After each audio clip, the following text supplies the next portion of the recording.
Notre secours est dans le nom du Seigneur qui a fait le ciel et la terre. Courage les petits gars, c'est bientôt fini. Encore 2 chapitres. Donc on va commencer par l'autel de l'encens pour terminer le mobilier. Et puis ensuite, Exode 30, Exode 31, on parlera de la manière dont on va commencer à envisager de faire les choses. Les recensements, qui on va choisir, le maître d'œuvre, etc.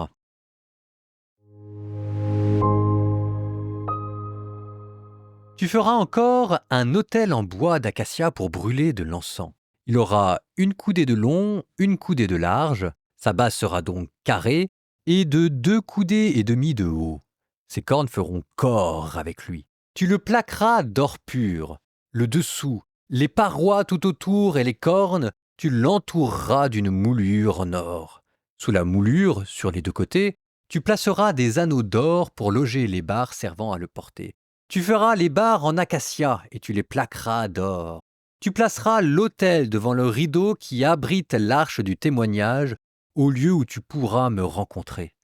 Quand chaque matin Aaron viendra entretenir les lampes, il y brûlera de l'encens aromatique. Et quand au coucher du soleil il viendra allumer les lampes, il y brûlera à nouveau de l'encens. De génération en génération, l'encens montera perpétuellement devant le Seigneur. Sur cet autel, vous n'offrirez pas d'encens profane, ni d'holocauste, ni d'offrande de céréales, vous n'y verserez pas de libation.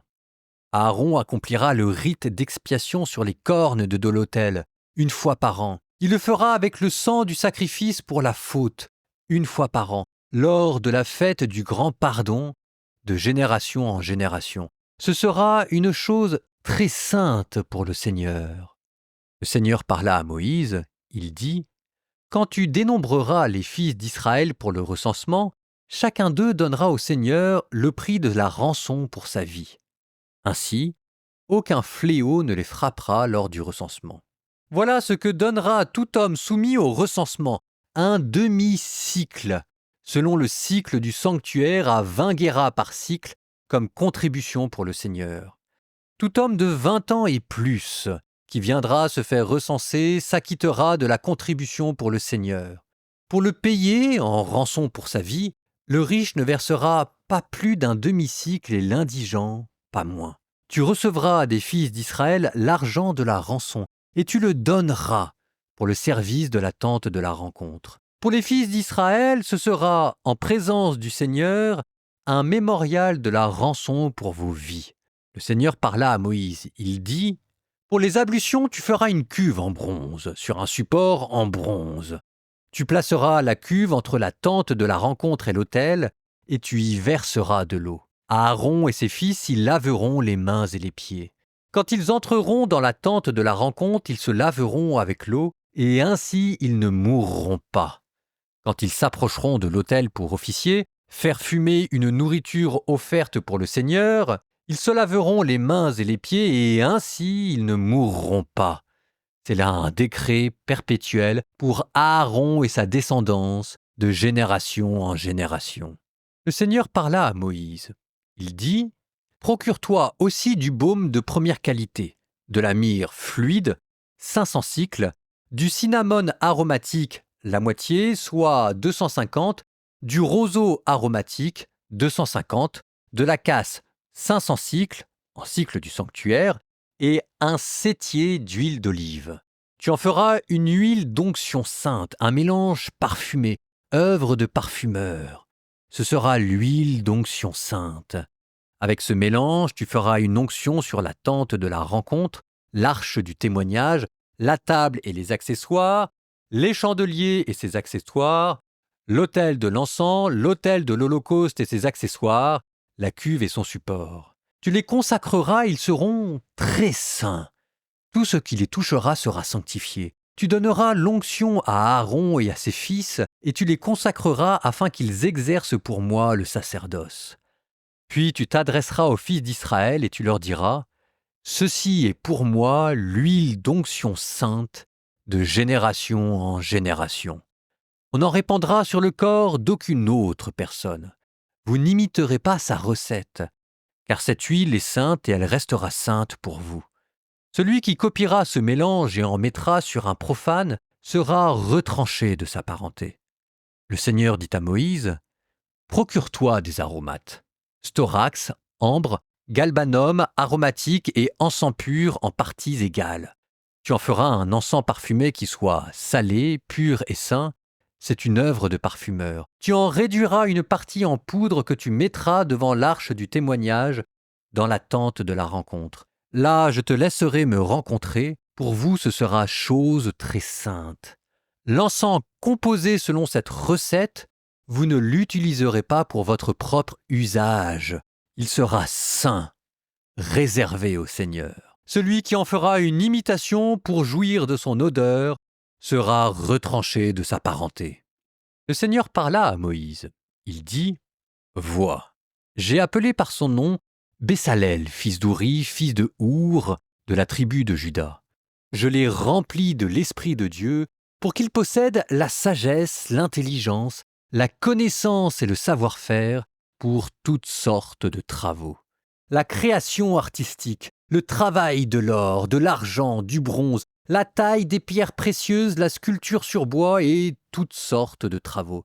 Et c'est moi qui lui donne comme adjoint Oholiab, fils d'Ahishamach, de la tribu de Dan.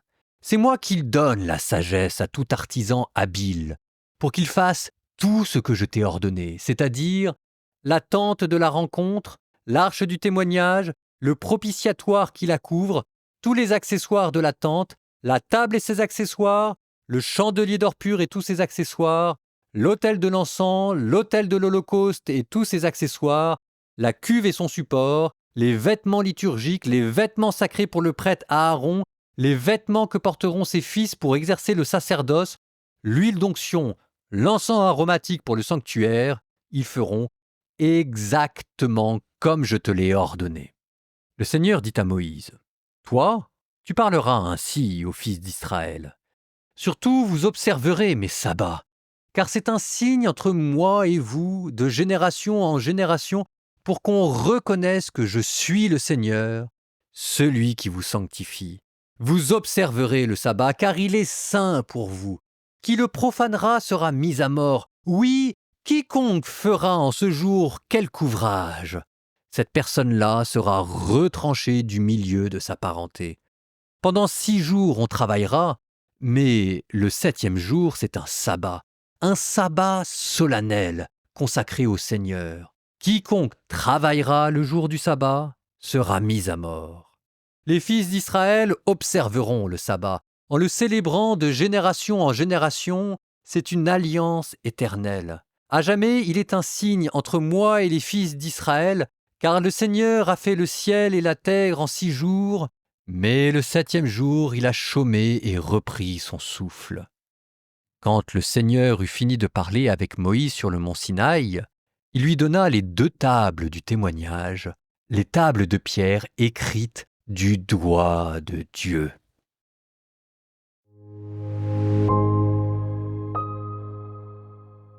Dans la tente de la rencontre, il n'y a pas un autel, mais bien 2 autels. Sur le parvis extérieur, vous avez un premier autel qui sert à tuer les animaux et à les offrir en holocauste, c'est-à-dire à les brûler entièrement. Ça, c'est quand nous prions Dieu pour qu'il nous exauce. Et à l'intérieur de la rencontre, vous avez un autel avec des parfums d'agréable odeur, et ça, c'est pour Dieu et Dieu seul. Ça, c'est la différence entre la prière d'intercession et l'adoration. Ah, il y a tout un programme spirituel dedans. Dans notre prière, nous avons ces 2 types de prières aussi, comme dans la tente de la rencontre. Je ne résiste pas au plaisir de vous dire ce que dit un de mes commentateurs à propos de ces 2 autels. Entre l'autel de la boucherie, c'est-à-dire l'autel des holocaustes, et l'autel des subtils parfums d'encens, celui qui est à l'intérieur de la tente et qu'on offrait pour Dieu, il y avait Dieu qui disait « Je serai votre Dieu et j'habiterai au milieu de vous ». C'est toute notre vie spirituelle qui est résumée entre ces 2 autels. Bon, mais maintenant, je reviens sur notre chapitre 31 qui parlait du sabbat. Et ça m'intéresse. Parce que le fait qu'on termine par le sabbat, parce que, entre parenthèses, bravo, vous avez terminé la description de la maquette du temple qu'il va falloir réaliser. Là, on vous a donné le plan, et ce plan qui commençait avec l'arche de l'Alliance, puis ensuite vous avez eu les tentures, les parvis, ensuite on vous a parlé des prêtres, les vêtements, les ordinations, termine par le sabbat. Et le fait que ça se termine par le sabbat, c'est pas tout à fait anodin. Ça devrait faire tilt à vos oreilles en vous rappelant, mais oui, la création, le premier récit de la création. Regardez, il y a quand même quelques petits éléments qui font penser de l'un à l'autre. D'abord, les deux récits sont extrêmement organisés. Bon, alors il y en a un c'est en jour et puis l'autre c'est avec des degrés de sainteté, mais dans les deux cas, il y a un ordre et il y a une sainteté. Dans les deux cas, il est question d'un lieu de la présence divine, dans la création. Le jardin d'Éden, c'est quoi? Le jardin d'Éden, c'est un lieu de communion parfaite avec Dieu, dans l'intimité et la transparence. Et là, maintenant, à nouveau, la tente de la rencontre devient l'endroit où Dieu manifeste sa présence et où vous pouvez le rencontrer. Sauf qu'entre les deux, il y a eu le péché originel, donc maintenant tout se fait à travers le voile du symbole et de la foi. Mais quand même, l'intimité entre Dieu et l'humanité. Ensuite, la tente de la rencontre contient des éléments et des matériaux qui rappellent la création. Vous avez des pierres précieuses, vous avez l'or, vous avez l'argent, vous avez les plantes à travers les tentures de pourpre, de lin, vous avez les fruits, on vous a parlé de fleurs d'amandier, etc. Tous ces éléments qui font allusion au jardin d'Éden et à la beauté de la création originelle.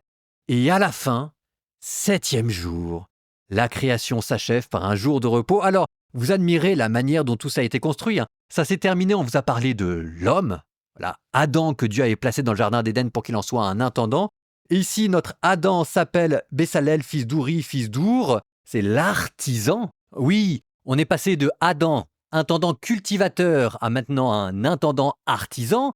Mais n'empêche que dans les deux cas, la création culmine dans le chef-d'œuvre qui est l'homme capable de cultiver la beauté de la nature pour l'offrir à Dieu, et on lui donne une sagesse particulière pour que sagesse après sagesse, tout ceci culmine le sommet du travail et du labeur, dans le 7e jour, le sabbat, l'œuvre de Dieu.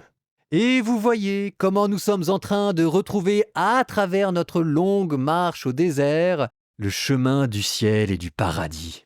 Et si la tente de la rencontre, ce n'était pas autre chose que le jardin d'Éden retrouvé par-delà le péché originel et donc maintenant avec tous ces voiles qui le cachent, mais quand même, il y a peut-être après tout de l'espoir dans l'humanité.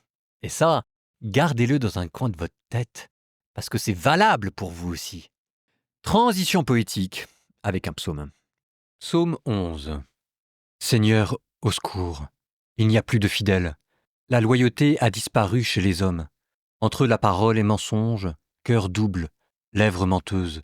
Que le Seigneur supprime ces lèvres menteuses, cette langue qui parle insolemment, ceux-là qui disent « Armons notre langue, à nous la parole, qui sera notre maître ?» Pour le pauvre qui gémit, le malheureux que l'on dépouille, maintenant je me lève, dit le Seigneur. À celui qu'on méprise, je porte secours. Les paroles du Seigneur sont des paroles pures, argent passé au feu, affiné 7 fois. Toi, Seigneur, tu tiens parole. Tu nous gardes pour toujours de cette engeance. De tous côtés s'agitent les impies. La corruption gagne chez les hommes.